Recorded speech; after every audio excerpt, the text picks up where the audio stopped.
नमस्कार, सत श्री अकाल, सलाम दोस्तों। मैं रोहित गुप्ता, मेरे YouTube चैनल रोहित क्लासेस में आपका तहे दिल से स्वागत है।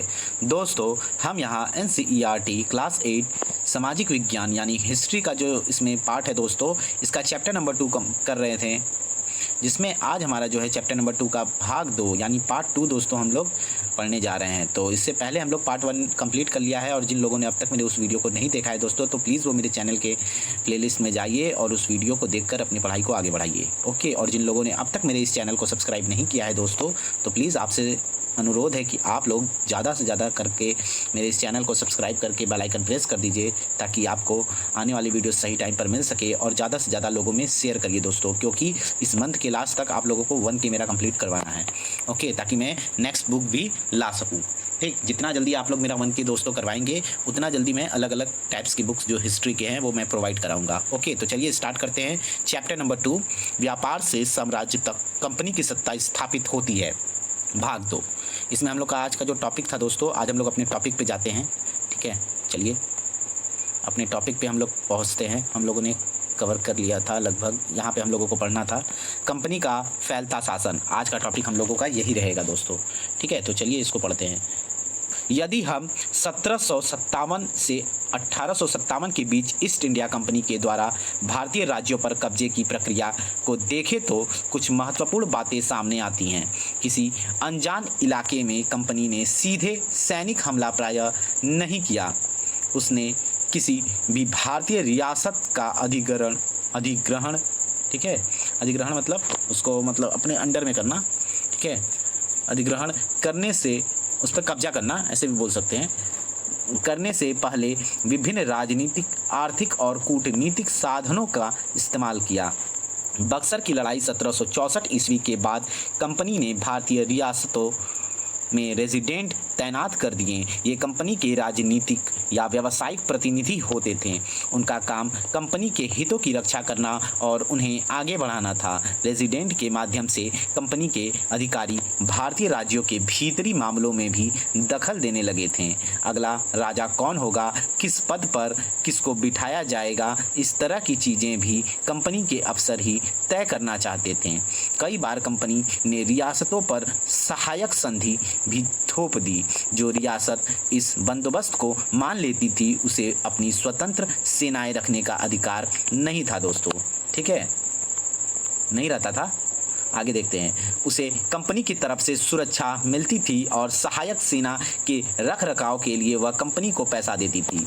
समझ रहे हैं दोस्तों, इस प्रकार से क्या होता था, अंग्रेज जो है अपना उनको जगह भी मिल जाता था प्रॉपर, और प्लस वो लोग रहते भी थे, और काम तो वो लोग लगता था कि वो राजाओं का सुरक्षा कर रहे हैं, बट वो लोग सुरक्षा नहीं करते थे।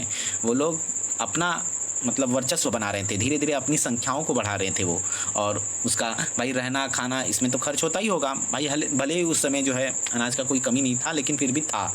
ठीक है, और जितना भी खर्च होता था वो राजा महाराजाओं से लेते थे, उनका काम भी निकल जाता था, अंग्रेजों का पैसा भी बच जाता था ईस्ट इंडिया कंपनी का।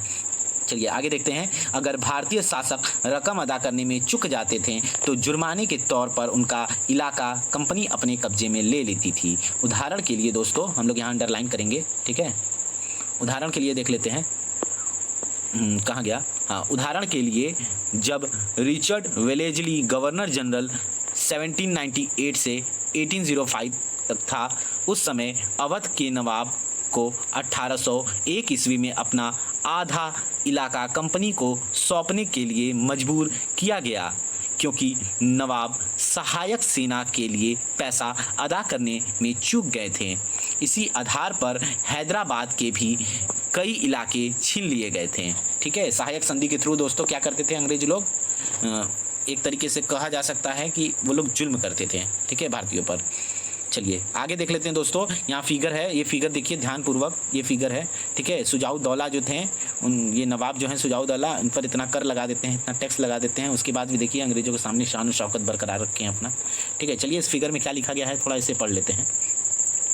चलिए, चित्र में है दोस्तों, अपने बेटों और ब्रिटिश रेजिडेंट के साथ खड़े नवाब सुजाउद्दौला टीली कैटल, क्या नाम है दोस्तों, टीली कैटल द्वारा बनाए गए चित्र तैल 1772 बक्सर की लड़ाई के बाद हुई संधियों के फलस्वरूप नवाब सुजाउद्दौला के ज़्यादातर अधिकार छीन लिए गए, लेकिन यहाँ वह रेजिडेंट के सामने अपनी चिर परिचित शाही शान और शौकत के साथ दिखाई दे रहे हैं। ये फिगर है ना दोस्तों, इस फिगर में अपने बच्चों के संग हैं और रेजिडेंट है, ब्रिटिश रेजिडेंट भी है। दोस्तों मैं बता दूं कि जो बक्सर की युद्ध हुई थी 1764 ईस्वी में, तो उसमें सुजाउद्दौला भी भाग लिए थे। ठीक है, मुगल वंश के शासक ने, सुजाउद्दौला ने, इन लोगों ने भाग लिया था और बुरी तरीके से हारे थे। यहीं से दोस्तों जो ब्रिटिश रेजिडेंट है, यानी ब्रिटिश जो ईस्ट इंडिया कंपनी थी, उनका वर्चस्व जो है बहुत तेज़ी से पनप गया। यहीं से सोच लीजिए उन लोगों का शुरुआत हो गया। चलिए आगे देखते हैं दोस्तों, रेजिडेंट की ताकत क्या होती थी। आइए इसको थोड़ा सा देखते हैं। दोस्तों थोड़ा पेन का यूज़ कम कर रहे हैं क्योंकि मोबाइल से वीडियो बन रहा है, आप लोगों को पता है, तो इस वजह से दोस्तों थोड़ा सा दिक्कत होता है, तो आप लोग थोड़ा कॉपरेट करिएगा। ठीक है, एक समय ऐसा आएगा कि स्क्रीन हम भी लगाएंगे। ठीक, अभी तो शुरुआत है, आगे आप लोगों का कृपा रहेगा तो ज़रूर होगा। चलिए आगे देखते हैं। कंपनी द्वारा नियुक्त किए गए रेजिडेंट्स के बारे में स्कॉटलैंड के प्रसिद्ध अर्थशास्त्री और राजनीतिक दार्शनिक जेम्स मिल ने यह कहा था। क्या कहा था ये देखते हैं। दरअसल रेजिडेंट रियासत का राजा होता है, हम उसे अहस्तक्षेप की मनचाही निषेधाज्ञा के तहत काम करने की छूट देते हैं। जब तक स्थानीय राजा पूरी तरह अधीनस्थ रहता है और रेजिडेंट यानी ब्रिटिश सरकार के माफिक काम करता है तो चीज़ें आराम से चलती रहती हैं। शासन के कामों में रेजिडेंट की दखलंदाजी के बिना सब कुछ चल जाता है। जब भी कुछ अलग तरह का घटता है, जब भी राजा कोई ऐसा रास्ता अपनाता है जिसे ब्रिटिश सरकार गलत मानती है, तो टकराव और उथल पुथल पैदा हो जाती है। ठीक है, ये जेम्स मिल का कथन था 1832 में, इसने बोला था। ठीक है, निषेधाज्ञा मतलब होता है दोस्तों निर्देश। ठीक है, और अधीनस्थता मतलब होता है दोस्तों दब्बूपन, मतलब उसके अधीन हो जाना। ठीक है, आगे देखते हैं। आगे है दोस्तों हम लोगों का बहुत ही फेमस है टीपू सुल्तान। ठीक है, हैदर अली के बेटे हैं टीपू सुल्तान। बहुत खतरनाक थे हैदर अली और टीपू सुल्तान, बहुत खूब पीटे थे अंग्रेज़ों को, अंग्रेज़ लोग इन लोगों से कांपते हैं। ठीक है, टीपू सुल्तान को दोस्तों शेरे मैसूर भी कहा जाता है। ठीक है, दरअसल एक वक्त की बात है दोस्तों, मैं आप लोगों को पढ़ने से पहले एक बता देता हूँ, शायद बुक में दिया भी है। एक वक्त की बात है कि इनके जो टीपू सुल्तान थे वो अपने एक मित्र जो फ्रांसीसी थे उनके संग जाते हैं। ठीक है, शिकार उकार या जंगल वंगल में जाते हैं, तो वहीं एक शेर मिल जाता है इनको, और इनके हाथ में खंजर रहता है, तो ये भाई डरते नहीं हैं, आत्मविश्वास तो इनके अंदर कूट कूट के भरा रहता है, और वो शेर से भिड़ जाते हैं। हालांकि जो इनकी कटार रहती है, जो चाकू रहता है, कटार रहता है, वो इनके हाथों से छूट जाता है, फिर भी वे जमकर उससे लड़ते हैं, और बाद में क्या होता है कि कटार प्राप्त कर कर जो है ये शेर को मार देते हैं, तो इसीलिए इनका नाम जो है शेर मैसूर पड़ गया। ठीक है, चलिए आगे पढ़ते हैं इनके बारे में। टीपू सुल्तान शेर मैसूर। जब कंपनी को अपने राजनीतिक और आर्थिक हितों पर खतरा दिखाई दिया तो कंपनी ने प्रत्यक्ष सैनिक टकराव का रास्ता भी अपनाया। दक्षिण भारतीय राज्य मैसूर के उदाहरण से यह बात समझी जा सकती है। हैदर अली शासनकाल जो इनका था 1761 से 1782 तक था, और उनके विख्यात पुत्र टीपू सुल्तान, उनका शासनकाल 1782 से 1799 ईस्वी तक था। जैसे शक्तिशाली शासकों के नेतृत्व में मैसूर काफ़ी ताकतवर हो चुका था। ठीक है, हैदर अली और टीपू सुल्तान के शासनकाल में जो मैसूर था वो एकदम शक्तिशाली हो चुका था। आगे, मालाबार तट पर होने वाला व्यापार मैसूर रियासत के नियंत्रण में था, जहां से कंपनी क्या क्या आयात निर्यात करती थी दोस्तों। काली मिर्च और इलायची खरीदती थी। ठीक है, आयात करती थी काली मिर्च और इलायची। ये सोच लीजिए कि बहुत ज़्यादा कॉस्टली दामों में ब्रिटेन में इसको बेचा भी जाता था, यहाँ से तो सस्ते दामों पे ले लेते थे। आगे 1785 ईस्वी में टीपू सुल्तान ने अपनी रियासत में पड़ने वाले बंदरगाहों से चंदन की लकड़ी, काली मिर्च और इलायची का निर्यात रोक दिया। भाई रोकेगा तो अंग्रेज़ों को गुस्सा तो आएगा ही। आगे देखते हैं। सुल्तान ने स्थानीय सौदागरों को भी कंपनी के साथ कारोबार करने से रोक दिया था। टीपू सुल्तान ने भारत में रहने वाले फ्रांसीसी व्यापारियों से घनिष्ठ संबंध विकसित किए और उनकी मदद से अपनी सेना का आधुनिकीकरण किया था। ठीक है, आगे आगे देखते हैं दोस्तों, आगे है एक चित्र दिया गया है। ठीक है, इस चित्र को थोड़ा ध्यानपूर्वक देखते हैं। ये दोनों बालक जो है दोस्तों वो टीपू सुल्तान के पुत्र थे। ठीक है, और ये अंग्रेज अधिकारी। चलिए आगे देख लेते हैं। टीपू सुल्तान के बेटों को बंधक के रूप में कार्नवालिस के सामने पेश किया जा रहा है। डेनियल आर्म द्वारा चित्रित 1793 ईस्वी में। ठीक है। ये जो जितने भी ये लोग चित्रकार बना रहे थे ना ब्रिटिश शासन के अंतर्गत दोस्तों, ये लोग बहुत ही सोच लीजिए महत्वाकांक्षी थे, और सोच लीजिए कि इन लोगों को बहुत मज़ा आता था ये सब फिगर बनाने में, क्योंकि इसमें तो भाई जो ब्रिटिश सत्ता था उसका वर्चस्व दिख रहा था। इस वजह से इन लोगों को फिगर बनाने में बहुत मज़ा आ रहा था। ठीक है, चलिए आगे देखते हैं। कंपनी की फौजों को हैदर अली और टीपू सुल्तान ने कई बार युद्ध में परास्त किया था, लेकिन 1792 ईस्वी में मराठों, हैदराबाद के निज़ाम और कंपनी की संयुक्त फौजों के हमले के बाद टीपू सुल्तान को अंग्रेज़ों से संधि करनी पड़ी। इस संधि के तहत उनके 2 बेटों को अंग्रेज़ों ने बंधक के रूप में अपने पास रख लिया। ब्रिटिश चित्रकारों को ऐसे दृश्यों की तस्वीर बनाने में मज़ा आता था जिनमें अंग्रेज़ों की सत्ता की विजय दिखाई देती थी। देखे दोस्तों, जो बोले वो आया भी। आगे देखते हैं। आगे है, सुल्तान ने इन कदमों से अंग्रेज आग बबूला हो गए। जो सुल्तान परास्त किया था, ठीक है, उसको ऊपर वाले हम लोग पैराग्राफ में ये पढ़े थे ना यहाँ पे, ठीक है, मतलब वो जितना भी काम किए थे, जैसे कि वो बैन लगा दिए थे टीपू सुल्तान कि भाई चंदन वंदन और फिर काली मिर्च वगैरह, इलायची वगैरह इन लोग का निर्यात जो है नहीं किया जाएगा। तो अंग्रेज़ तो भाई इस सब चीज़ से गुस्सा होंगे। वही पैराग्राफ है, ध्यान से देखिएगा। सुल्तान के इन कदमों से अंग्रेज आग बबूला हो गए। उन्हें हैदर अली और टीपू सुल्तान बहुत महत्वाकांक्षी, घमंडी और ख़तरनाक दिखाई देते थे। अंग्रेज़ों को लगता था कि ऐसे राजाओं को नियंत्रित करना और कुचलना ज़रूरी है।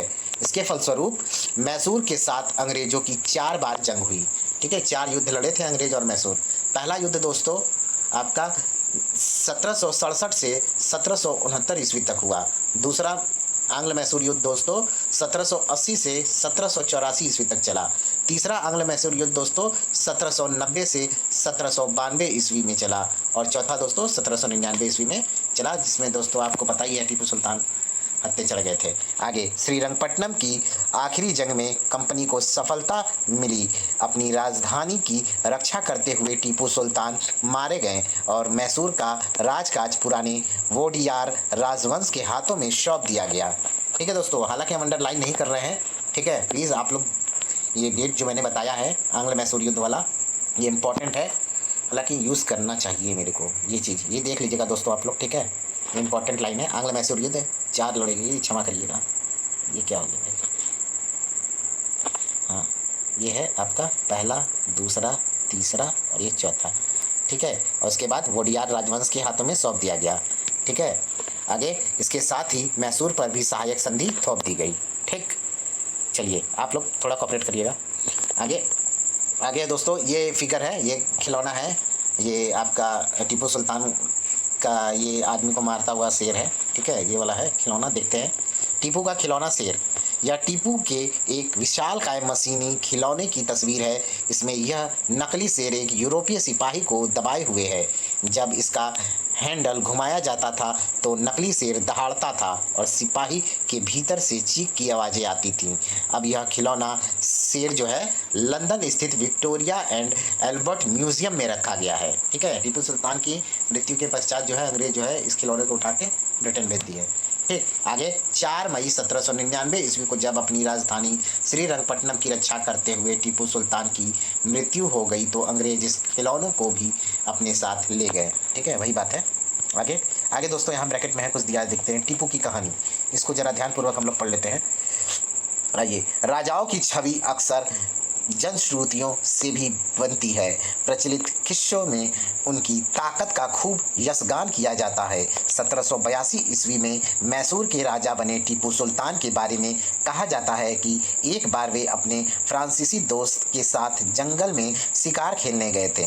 वहां एक शेर उनके सामने आ गया। उनकी बंदूक ने मौके पर साथ नहीं दिया और कटार भी जमीन पर गिर गई।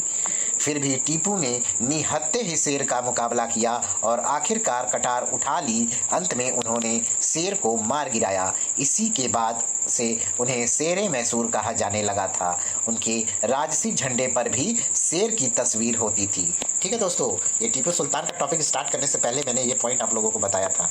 ठीक है, रिवाइंड होगा तो आप लोगों को याद होगा। चलिए आगे देखते हैं दोस्तों हम लोग मराठों से लड़ाई। ठीक है, ये पढ़ लेते हैं। इससे पहले दोस्तों हम लोग यहाँ ब्रैकेट में एक पॉइंट्स दिया गया है, उसको हम लोग थोड़ा देख लेते हैं, फिर उसके बाद हम लोग मराठों से लड़ाई पड़ेंगे। ठीक है, कल्पना कीजिए कि आपको श्रीरंगपट्टनम के युद्ध और टीपू सुल्तान की मौत के बारे में खबर देने वाले दो पुराने अखबार मिलते हैं। एक अखबार ब्रिटेन का है और दूसरा जो है वो मैसूर का है। दोनों अखबारों के लिए इन घटनाओं के बारे में एक एक सुर्खी लिखिए। ठीक है, तो भाई आप लोग उसमें से पॉइंट खोज कर लीजिए। आगे दोस्तों एक बात और बता दें कि उन्होंने जो टीपू सुल्तान है वो एक स्वतंत्रता का वृक्ष भी लगाए थे, ठीक है, अपनी राजधानी में। चलिए आगे देख लेते हैं। मराठों से लड़ाई। 18वीं शताब्दी के आखिर में कंपनी मराठों की ताकत को भी काबू और ख़त्म करने के बारे में सोचने लगी थी। 1761 ईस्वी में पानीपत की तीसरी लड़ाई में हार के बाद दिल्ली से देश का शासन चलाने का मराठों का सपना चूर चूर हो गया। ठीक है, वो जो अहमद शाह अब्दाली के समय हुआ था, लड़ाई है मराठों के बीच में। ठीक है, आगे उन्हें कई राज्यों में बांट दिया गया। इन राज्यों की बागडोर सिंधिया, होलकर, गायकवाड़ और भोसले जैसे अलग अलग राजवंशों के हाथों में थी। ये सारे सरदार एक पेशवा यानी सर्वोच्च मंत्री के अंतर्गत एक कन्फेडरेसी यानी राजमंडल के सदस्य थे। पेशवा इस राजमंडल का सैनिक और प्रशासकीय प्रमुख होता था और पुणे में रहता था। ठीक है, पेशवे का निवास स्थान कहाँ था? पुणे में था। ठीक है, आगे महादजी सिंधिया और नाना फडणवीस 18वीं सदी के आखिर के दो प्रसिद्ध मराठा योद्धा और राजनीतिज्ञ थे। ठीक है, नाना फडणवीस और महादजी सिंधिया, याद रखिएगा ये नाम। आगे एक के बाद एक कई युद्धों में कंपनी ने मराठों को घुटने टेकने पर मजबूर कर दिया। पहला युद्ध 1782 ईस्वी में सालबाई की संधि के साथ खत्म हुआ। याद रखिएगा, पहला जो है मराठा और ब्रिटिश का युद्ध जो है 1782 ईस्वी में दोस्तों सालबाई की संधि के संग खत्म होता है। ठीक है, आगे जिसमें कोई पक्ष नहीं जीत पाया। दूसरा जो है दोस्तों युद्ध अंग्रेज मराठा युद्ध जो है 1803 ईस्वी से 1805 ईस्वी तक चला। ठीक है, कई मोर्चों पर लड़ाई हुई और इसका नतीजा यह हुआ कि उड़ीसा और यमुना के उत्तर में स्थित आगरा व दिल्ली सहित कई भूभाग अंग्रेजों के कब्जे में आ गए। ठीक है, सेकंड युद्ध में। और अंततः दोस्तों 1817 से 1819 ईस्वी के तीसरे आंग्ल मराठा युद्ध में मराठों की ताकत को पूरी तरह से कुचल दिया गया। ठीक है, इसमें मराठा जो है थर्ड वॉर में दोस्तों पूरी तरीके से हार गए। ठीक है, और पेशवा को पुणे से हटाकर दोस्तों कानपुर के पास बिठूर नामक स्थान पर, कहाँ पे? कानपुर के पास बिठूर नामक स्थान में पेंशन पर भेज दिया गया। ठीक है, अब पेशवा को केवल पेंशन दिया जाएगा, नाम मात्र का रह गया बस। अब विंध्य के दक्षिण में स्थित पूरे भूभाग पर कंपनी का नियंत्रण हो चुका था। ठीक है, अब हम लोग सर्वोच्चता का दावा देखेंगे। कन्फेडरेसी का मतलब होता है दोस्तों गठबंधन। ठीक है, आगे देखते हैं सर्वोच्चता का दावा। उससे पहले दोस्तों ये फिगर देख लीजिए, ये महान अनुभव जो है वो लॉर्ड हेस्टिंग है। ठीक है, याद रखिएगा, इन्हीं के समय दोस्तों पिंडारी वगैरह का युद्ध हुआ था। ठीक है, आगे सर्वोच्चता का दावा। उपरोक्त विवरण से स्पष्ट है कि 19वीं सदी की शुरुआत से कंपनी क्षेत्रीय विस्तार की आक्रामक नीति पर चल रही थी। लॉर्ड हेस्टिंग 1813 से 1823 ईस्वी तक गवर्नर जनरल के रहे कि इनके नेतृत्व में सर्वोच्चता की एक नई नीति शुरू की गई। ठीक है, ये 1813 से 1823 ईस्वी तक गवर्नर जनरल रहे और इन्हीं के नेतृत्व में दोस्तों सर्वोच्चता की एक नई नीति शुरू की गई। और कंपनी का दावा था कि उसकी सत्ता सर्वोच्च है, इसलिए वह भारतीय राज्यों से ऊपर है। अपने हितों की रक्षा के लिए वह भारतीय रियासतों का अधिग्रहण करने या उनको अधिग्रहण की धमकी देने का अधिकार अपने पास मानती थी। ठीक है, कब्जा करने का अधिकार मानती थी। यह सोच बाद में भी अंग्रेजों की नीतियों में दिखाई देती है। आगे लेकिन यह प्रक्रिया दोस्तों बेरोक टोक नहीं चली। ठीक है, बिना रोक टोक का नहीं चला। उदाहरण के लिए दोस्तों हम लोग, इंपॉर्टेंट है तो पेन का यूज़ करेंगे। उदाहरण के लिए दोस्तों हम लोग जब अंग्रेजों ने कित्तूर, नाम याद रखिएगा, कित्तूर जो कि कर्नाटक में है, फिलहाल कर्नाटक में है, कि छोटे से राज्य को कब्जे में लेने का प्रयास किया गया तो रानी, जो वहाँ की रानी थी, कहाँ की? कित्तूर की रानी का नाम था दोस्तों चिन्नम्मा। रानी चिन्नम्मा ने हथियार उठा लिए और अंग्रेजों के खिलाफ आंदोलन छेड़ दिया और 1824 ईस्वी में उन्हें गिरफ्तार किया गया और 1829 ईस्वी में दोस्तों 1829 ईस्वी में जेल में ही उनकी मृत्यु हो गई। ठीक है, आगे चेन्नम्मा के बाद कित्तूर स्थित संगोली के एक गरीब चौकीदार रायन्ना, ठीक है, नाम है तो हम अंडरलाइन कर दे रहे हैं, रायन्ना नाम याद रखिएगा, गरीब चौकीदार था रायन्ना, ने यह प्रतिरोध जारी रखा। चौतरफा समर्थन और सहायता से उन्होंने बहुत सारे ब्रिटिश शिविरों और दस्तावेजों को नष्ट कर दिया था। आखिरकार उन्हें भी अंग्रेजों ने पकड़कर कब 1830 ईस्वी में दोस्तों फांसी पर लटका दिया। किसको? एक गरीब चौकीदार रायन्ना को। ठीक है, याद रखिएगा। प्रतिरोध के ऐसे कई दूसरे उदाहरण आप इस किताब में आगे पढ़ेंगे। ठीक है, ये दोस्तों इसमें हम लोग का बैक लेफ्ट हैंड साइड में ये रानी चेन्नम्मा की स्मृति में बनाई गई मूर्ति है, इसको ध्यानपूर्वक देखिएगा। ठीक है, ये है फिगर। ठीक, आगे देखते हैं। आगे है 1830 के दशक के अंत में ईस्ट इंडिया कंपनी रूस के प्रभाव से बहुत डरी हुई थी। कंपनी को भय था कि कहीं रूस का प्रभाव पूरे एशिया में फैलकर उत्तर पश्चिम में भारत को भी अपने चपेट में ना ले ले। इसी डर के चलते अंग्रेज अब उत्तर पश्चिमी भारत पर भी अपना नियंत्रण स्थापित करना चाहते थे। उन्होंने 1838 ईस्वी से 1842 ईस्वी के बीच अफगानिस्तान के साथ एक लंबी लड़ाई लड़ी और वहां अप्रत्यक्ष कंपनी शासन स्थापित कर लिया। 1843 ईस्वी में सिंध भी कब्जे में आ गया। इसके बाद पंजाब की बारी थी। यहाँ महाराजा रणजीत सिंह ने महाराणा रणजीत सिंह ने कंपनी की दाल नहीं गलने दी। बहुत शक्तिशाली थे महाराणा रणजीत सिंह। ठीक है, आगे कोहिनूर हीरा इन्हीं के पास से चुराया गया था, इन्हीं के वंशजों से लेकर ब्रिटेन की जो महारानी है उनके ताज में लगाया गया है। चलिए आगे देखते हैं। दाल नहीं गलने दी। 1839 ईस्वी में उनकी मृत्यु के बाद इस रियासत के साथ दो लंबी लड़ाइयाँ हुईं और आखिरकार 1849 ईस्वी में अंग्रेजों ने पंजाब का भी अधिग्रहण कर लिया। ठीक है, हालांकि दोस्तों यहाँ सिख वंश का जो है बहुत ही विस्तृत में इतिहास नहीं दिया है।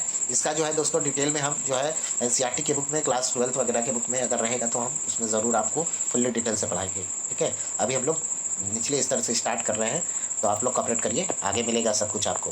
ठीक है, जितने हायर क्लास में जाएंगे चीज़ें और उतनी लंबी होती चली जाएगी। ठीक, चलिए आगे बढ़ते हैं। विलय नीति देख लेते हैं।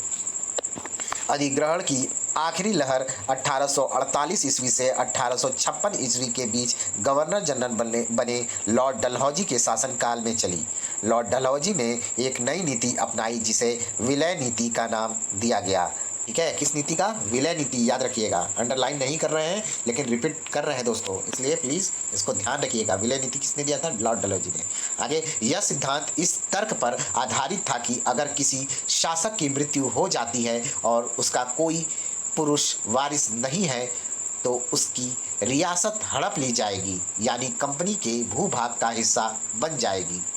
इस सिद्धांत के आधार पर एक के बाद एक कई रियासतें, जैसे दोस्तों यहाँ तो ज़रूरी है, जैसे आपका सतारा 1848 में, संबलपुर 1850 में, उदयपुर 1852 में, नागपुर 1853 में और झांसी को दोस्तों 1854 ईस्वी में अंग्रेजों ने हथिया लिया। ठीक है, हालांकि बुक का ही वर्ड नहीं, अपना भी वर्ड जोड़ रहे हैं तो ध्यान रखिएगा, अपने अंडर में ले लिया। ठीक, आगे देखते हैं। आखिरकार 1856 ईस्वी में कंपनी ने अवध को भी अपने नियंत्रण में ले लिया। ठीक है, अवध पे दोस्तों ये लोग कुशासन का आरोप लगाकर हड़प लिए थे। ठीक है, आगे देखते हैं। इस बार अंग्रेजों ने एक नया तर्क दिया। उन्होंने कहा कि वे अवध की जनता को नवाब के कुशासन से आज़ाद कराने के लिए कर्तव्य से बंधे हुए हैं। ठीक है, इसलिए वे अवध पर कब्जा करने को मजबूर हैं। अपने प्रिय नवाब को जिस तरह से गद्दी से हटाया गया उसे देखकर लोगों में गुस्सा भड़क उठा और अवध के लोग भी 1857 के महान विद्रोह में शामिल हो गए। ठीक है, बहुत दुख हुआ था अवध के लोगों को जब उनके सत्ता को अपना लिया गया, हथिया लिया गया था अंग्रेजों के द्वारा। ठीक है, आगे है दोस्तों, ब्रैकेट में थोड़ा क्या है उसको हम लोग देख लेते हैं। और ऊपर एक फिगर है दोस्तों, पहले इसे देख लीजिए। ये महाराणा रणजीत सिंह गद्दी पे बैठे हैं। ठीक है, उनका दरबार है। आगे है दोस्तों, यहाँ हम लोग देखते हैं। कल्पना कीजिए, गतिविधि है। कल्पना कीजिए कि आप नवाब के भतीजे हैं। आपको बचपन से ही यह एहसास कराया गया है कि एक दिन आप राजगद्दी संभालेंगे। अब आपको पता चलता है कि विलय नीति के कारण अंग्रेज आपको राजा नहीं बनने देंगे। आपको कैसा लगेगा? राजगद्दी पाने के लिए आप क्या करेंगे बताइए? क्या करेंगे भाई, आप लोग बताइए कमेंट में ज़रूर, ये इस क्वेश्चन का आंसर ज़रूर दीजिएगा आप लोग कमेंट में, ठीक है। क्या करेंगे आप लोग। आगे देखते हैं, चित्र है दोस्तों ये संबलपुर के वीर सुरेंद्र साय का चित्र है ये, ठीक। आगे बढ़ते हैं हम लोग, क्षमा करिए पीडीएफ छोटा हो गया। ये है दोस्तों उस टाइम का अंग्रेजों का ब्रिटिश शासन के अधीन का क्षेत्र है। ये फिगर दिया गया है, ठीक है। फिगर नंबर 11 ए में देखिएगा, ये भारत 1797 में अंग्रेजों का कितना हिस्सा था। थोड़ा सा इसका पेन का यूज़ कर लेते हैं, ठीक है। ये हिस्सा जो आपको येलो वाला पोर्शन दिख रहा है दोस्तों, यहाँ से यहाँ तक, ठीक है। और इधर भी है थोड़ा सा, और फिर यहाँ थोड़ा मद्रास साइड में है, फिर इधर आपका है केरल तमिलनाडु, इधर साइड में भी है, ठीक है। तो ये जो येलो शेड में जो हिस्सा दिख रहा है दोस्तों ना, यहाँ पर जो था वो ब्रिटिश लोगों का शासन था, ठीक है। इनके कब्जे में था। कब? 1797 के आसपास, ठीक है। और जो भी रेड वाला पोर्शन है दोस्तों, वो ब्रिटिश क्षेत्र में नहीं था। आगे इस वाले फिगर में हम लोग थोड़ा देख लेते हैं। ये यहाँ जो येलो पोर्शन है दोस्तों, ये सब ब्रिटिश लोगों के हाथों में था। ये आपका फिगर जो है ये आपका 1840 का है, ठीक है। 1840 ईस्वी तक आते आते अंग्रेजों ने इतना कब्जा कर लिया, ठीक है। आगे एक और फिगर आएगा दोस्तों 1840 के बाद 1857 की क्रांति के समय तक दोस्तों अंग्रेज कहाँ कहाँ कब्जा किए थे, वो वाला फिगर देख लीजिए आप लोग, ठीक है। चलिए आगे देखते हैं। ये है दोस्तों, ठीक है। ये हमारा फिगर है, ये देख लीजिए येलो पोर्शन का जितना भी हिस्सा है दोस्तों, वो अंग्रेजों के हाथों में था। कितना ज़्यादा हो गया देख रहे हैं आप। ये 1797 में दोस्तों कितना कम था, और 1840 आते आते दोस्तों लगभग 43 साल में ही अंग्रेजों ने कुछ हिस्सा अपना बहुत ज़्यादा बढ़ा लिया। फिर उसके बाद दोस्तों आपका 1857 में, यानी कि आपका लगभग 60 सालों में दोस्तों अंग्रेजों ने भारत का कम से कम 70% से ऊपर हिस्सा अपने कब्जा में कर लिया था। आप लोग देख सकते हैं, ठीक। आगे देखते हैं क्या था दोस्तों, भारत में अंग्रेजों की फैलती सत्ताएं, ये नक्शे में दिखाया गया है, ठीक। आगे बढ़ते हैं। आगे है नए शासन की स्थापना, इसे हम लोग पढ़ लेते हैं। चलिए थोड़ा बड़ा कर लेते हैं। नए शासन की स्थापना, गवर्नर जनरल वॉरेन हेस्टिंग्स 1773 से 1785 ईस्वी तक उन बहुत सारे महत्वपूर्ण व्यक्तियों में से था जिन्होंने कंपनी की ताकत फैलाने में अहम भूमिका अदा की थी। वॉरेन हेस्टिंग के समय तक आते आते कंपनी न केवल बंगाल बल्कि बम्बई और मद्रास में भी सत्ता हासिल कर चुकी थी। ब्रिटिश इलाके मोटे तौर पर प्रशासकीय इकाइयों में बटे हुए थे जिन्हें प्रेसिडेंसी कहा जाता था। उस समय 3 प्रेसिडेंसी थी। कौन कौन सी थी? बंगाल, मद्रास और बम्बई, ठीक है। कौन कौन सी प्रेसिडेंसी थी दोस्तों? बंगाल, मद्रास और बम्बई, ठीक है। हर एक का शासन गवर्नर के पास होता था। सबसे ऊपर गवर्नर जनरल होता था। वॉरेन हेस्टिंग ने कई प्रशासकीय सुधार किए। न्याय के क्षेत्र में उसके सुधार खास तौर से उल्लेखनीय थे, ठीक है। आगे देखते हैं। आगे है 1772 ईस्वी से एक नई न्याय व्यवस्था स्थापित की गई। इस व्यवस्था में प्रावधान किया गया कि हर जिले में 2 अदालतें होंगी, ठीक है। कौन कौन सी दोस्तों अदालतें थी? एक था हमारा फौजदारी अदालत और दूसरा दीवानी अदालत, ठीक है। दीवानी अदालतों के मुखिया यूरोपीय जिला कलेक्टर होते थे, ठीक है। मौलवी और हिंदू पंडित उनके लिए भारतीय कानूनों की व्याख्या करते थे। फौजदारी अदालतें अभी भी काजी और मुफ्ती के ही अंतर्गत थी, लेकिन वे भी कलेक्टर की निगरानी में काम करते थे, ठीक है। आगे देख लेते हैं दोस्तों। कुछ मुख्य वर्ड दिया गया है ऊपर में, इसको हम लोग थोड़ा ध्यानपूर्वक देखेंगे। काजी का अर्थ होता है दोस्तों एक न्यायाधीश, ठीक है। मुफ्ती का अर्थ जो होता है मुस्लिम समुदाय का एक न्यायविद जो कानूनों की व्याख्या करता है, उसको मुफ्ती कहते थे। काजी इसी व्याख्या के आधार पर फैसले सुनाता था। महाभियोग देख लेते हैं क्या था। महाभियोग, ये तो भाई दोस्तों आप लोग जानते ही हैं। जब इंग्लैंड के हाउस ऑफ कॉमन्स में किसी व्यक्ति के खिलाफ दुराचरण का आरोप लगाया जाता है तो हाउस ऑफ लॉर्ड्स यानी संसद का ऊपरी सदन में उस व्यक्ति के खिलाफ मुकदमा चलाया जाता है। इसे महाभियोग कहा जाता है, ठीक है। हेस्टिंग पर भी लगा था दोस्तों। ये है दोस्तों, ये देख लीजिए कितना बढ़िया फिगर है, आपको दृश्य दिख रहा होगा। थोड़ा और छोटा कर लेते हैं, ठीक है। आइए, जैसे कि मैंने बोला है, वॉरेन हेस्टिंग पर मुकदमा आरपी पोलार्ड द्वारा चित्रित 1789 ईस्वी, ठीक है। आइए इसको पढ़ लेते हैं थोड़ा। जब वॉरेन हेस्टिंग 1785 ईस्वी में इंग्लैंड लौटा तो एडमंड बर्के, नाम याद रखिएगा, कभी कभी मुख्य एग्जामों में पूछ सकता है, ये लाइन बहुत इंपॉर्टेंट है, ठीक है। एडमंड बर्के, इसको हम थोड़ा सर्कल में ले लेते हैं। याद रखिएगा। एडमंड बर्के ने उस पर बंगाल का शासन सही ढंग से न चलाने का आरोप जड़ दिया। इस आरोप के चलते हेस्टिंग पर ब्रिटिश संसद में महाभियोग का मुकदमा चलाया गया, जो 7 साल तक चला था। कितना साल? 7 साल। ठीक है, आगे बढ़ते हैं दोस्तों। ये था दोस्तों हाउस ऑफ कॉमन्स। कितने लोग हैं देख लीजिए। आगे बढ़ते हैं। आगे है, एक बड़ी समस्या यह थी कि ब्राह्मण पंडित धर्मशास्त्र की अलग अलग शाखाओं के हिसाब से स्थानीय कानूनों की अलग अलग व्याख्या कर देते थे। इन विभिन्नता को खत्म करके समरूपता लाने के लिए 1775 ईस्वी में 11 पंडितों को भारतीय कानूनों का एक संकलन तैयार करने का काम सौंपा गया। एन बी हॉल हेड ने इस संकलन का अंग्रेजी में अनुवाद किया। ठीक है, याद रखिएगा दोस्तों, कुछ मुख्य पॉइंट्स आ रही है तो उसको मैं रिपीट कर रहा हूँ, तो उस पर थोड़ा ध्यान रखिएगा। 1778 ईस्वी तक यूरोपीय न्यायाधीशों के लिए मुस्लिम कानूनों की भी एक संहिता तैयार कर ली गई थी। 1773 के रेगुलेटिंग एक्ट के तहत एक सर्वोच्च न्यायालय की स्थापना की गई। ठीक है, इंपॉर्टेंट लाइन है, याद रखिएगा। 1773 ईस्वी में रेगुलेटिंग एक्ट पारित होता है और उसके तहत एक सर्वोच्च न्यायालय की स्थापना की जाती है। ठीक है, इसके अलावा कलकत्ता में अपीलीय अदालत, सदर निजामत अदालत की भी स्थापना की जाती है। ठीक है, अपीलीय अदालत, सदर निजामत अदालत की भी स्थापना की जाती है। ठीक, आगे देखते हैं। भारतीय जिले में कलेक्टर सबसे बड़ा ओहदा होता था। जैसा कि नाम से ही पता चलता है, उसका मुख्य काम लगान और कर इकट्ठा करना तथा न्यायाधीशों, पुलिस अधिकारियों व दारोगा की सहायता से जिले में कानून व्यवस्था बनाए रखना होता था। उसका कार्यालय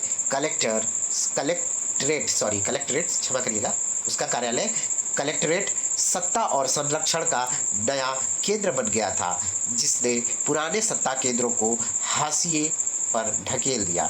ठीक है, आगे देखते हैं कंपनी की फौज। उससे पहले दोस्तों यहाँ ब्रैकेट में कुछ दिया है, उसको हम लोग पढ़ लेते हैं। ठीक है, नहीं तो बाद में भूल जाएंगे। आइए देख लेते हैं ब्रैकेट पोर्शन। मैं सबके शत्रु और उत्पीड़क पर महाभियोग चला रहा हूँ। ठीक है, वॉरेन हेस्टिंग के थ्रू। वॉरेन हेस्टिंग के महाभियोग की कार्रवाई के दौरान एडमंड बर्क ने एक उत्तेजनापूर्ण भाषण दिया, जिसका एक हिस्सा इस प्रकार है। ठीक है, वही जो महाभियोग का आरोप लगाए थे 1785 में।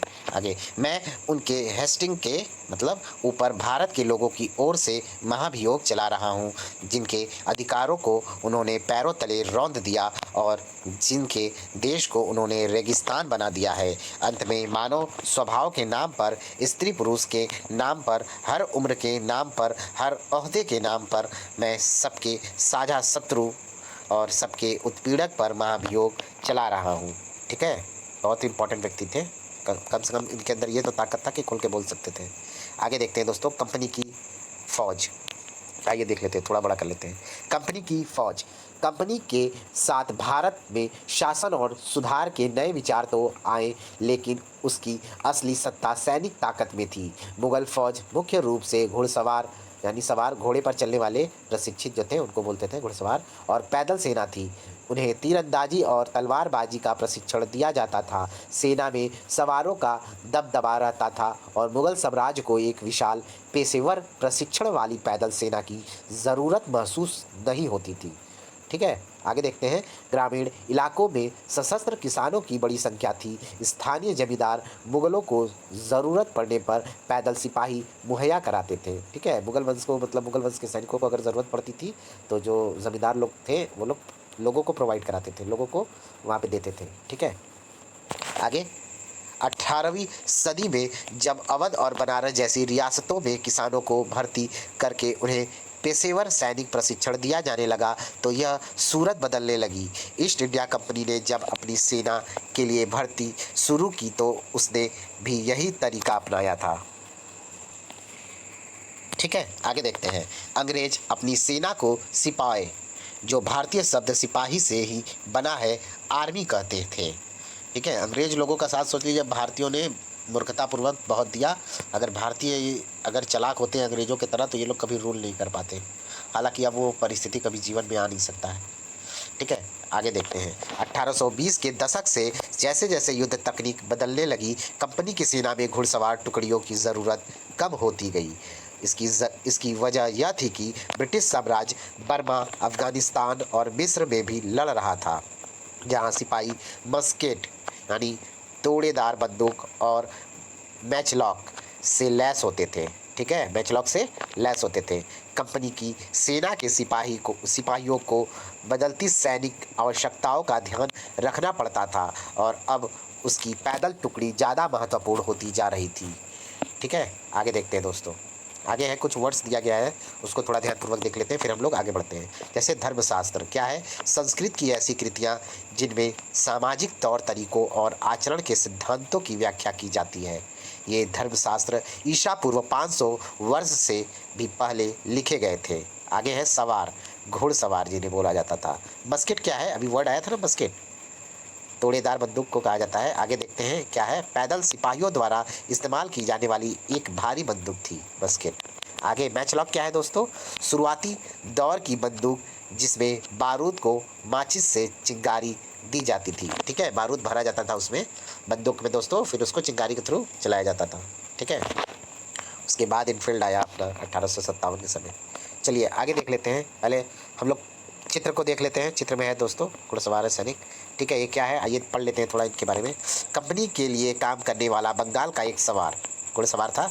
एक अज्ञात भारतीय चित्रकार द्वारा बनाया गया था ये चित्र 1780 में। ठीक है, मराठों और मैसूर के साथ हुए युद्धों के बाद कंपनी को अपनी घुड़सवार टुकड़ियों को मजबूत करने की अहमियत समझ में आने लगी। ठीक है, पिटाए थे खूब तो समझ में आई। आगे दोस्तों 19वीं सदी की शुरुआत में अंग्रेज एक समरूप सैनिक संस्कृति विकसित करने लगे थे। सिपाहियों को यूरोपीय ढंग का प्रशिक्षण, अभ्यास और अनुशासन सिखाया जाने लगा। अब उनका जीवन पहले से भी ज़्यादा नियंत्रित था। इस कोशिश में कभी कभी समस्याएं भी आ जाती थी, क्योंकि पेशेवर सिपाहियों की सेना खड़ा करने के चक्कर में अंग्रेज कई बार जाति और समुदाय की भावनाओं को नज़रअंदाज कर देते थे, जिसके फलस्वरूप दोस्तों 1857 का क्रांति हुआ था। भला लोग अपनी जाति और धार्मिक भावनाओं को इतनी आसानी से कैसे छोड़ सकते थे? क्या वे खुद को अपने समुदाय का सदस्य मानने की बजाय सिर्फ सिपाही मान सकते थे? सिपाही क्या महसूस करते थे? अपने जीवन और अपनी पहचान यानी वे कौन है, इस बात के एहसास में जो बदलाव आ रहे थे, उनको सिपाहियों ने किस तरह देखा?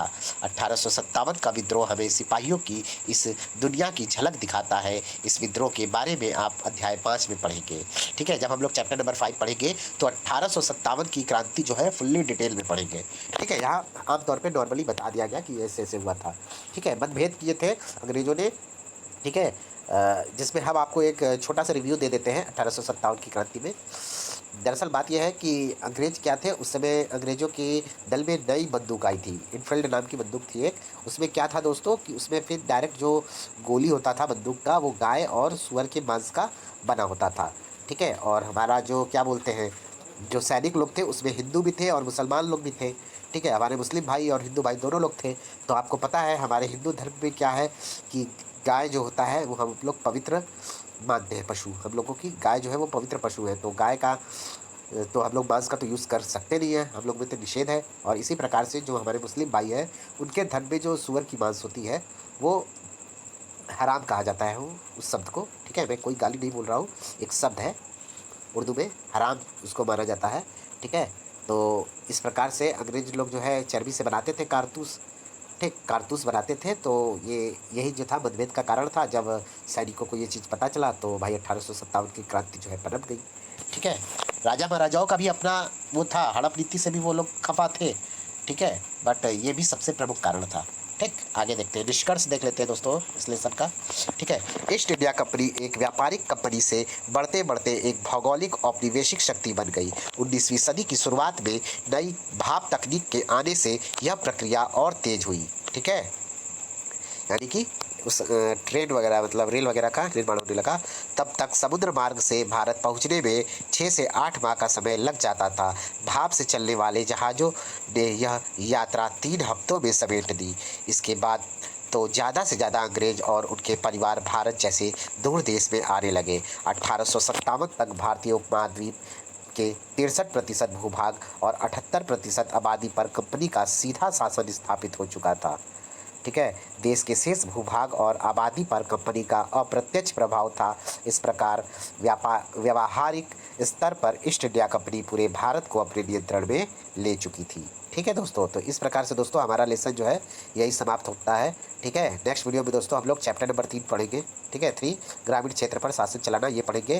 ठीक है, तो थैंक यू फॉर वॉचिंग, मिलते हैं नेक्स्ट वीडियो में। प्लीज़ आप लोग वीडियो को लाइक कर दीजिएगा। दोस्तों चैनल को अब तक जिन्होंने सब्सक्राइब नहीं किया है वो प्लीज़ मेरे इस चैनल को सब्सक्राइब करके बेल आइकन प्रेस कर दीजिएगा, ताकि आने वाली वीडियोस आपको सही टाइम पर मिल सके। और प्लीज़ वीडियो को ज़्यादा से ज़्यादा लोगों में शेयर करिए, और मेरा 1 के जो सब्सक्रिप्शन है वो जल्दी से जल्दी प्लीज़ आप लोग पूरा कराइए। ठीक है, ये आप लोगों का दायित्व है कि अगर हम आपके लिए मेहनत कर रहे हैं तो आप कम से कम वॉचिंग आवर्स तो नहीं, कम से कम मेरा सब्सक्रिप्शन पूरा कराइए, क्योंकि दोस्तों मेरा 4000 वॉचिंग आवर जो है आवर्स वो कंप्लीट हो चुका है। ठीक है, बताइए, लोगों का सब्सक्रिप्शन कंप्लीट हो जाता है, हमारा वॉचिंग आवर कंप्लीट हो चुका है। मेरे सब्सक्राइबर बहुत कम है दोस्तों, बट मेरे वॉचिंग आवर्स जो है वो लगभग 5000 के आसपास है। ठीक है, तो प्लीज़ आप लोग जो है, प्लीज़ आपसे अनुरोध है कि आप लोग सब्सक्राइब जो है थोड़ा करवाइए और लोगों को भी भेजिए। ठीक है, thank you for watching, bye bye, good night, take care. मिलते हैं नेक्स्ट वीडियो में। खूब पढ़ते रहिए, खूब पढ़ते रहिए। बाय बाय दोस्तों।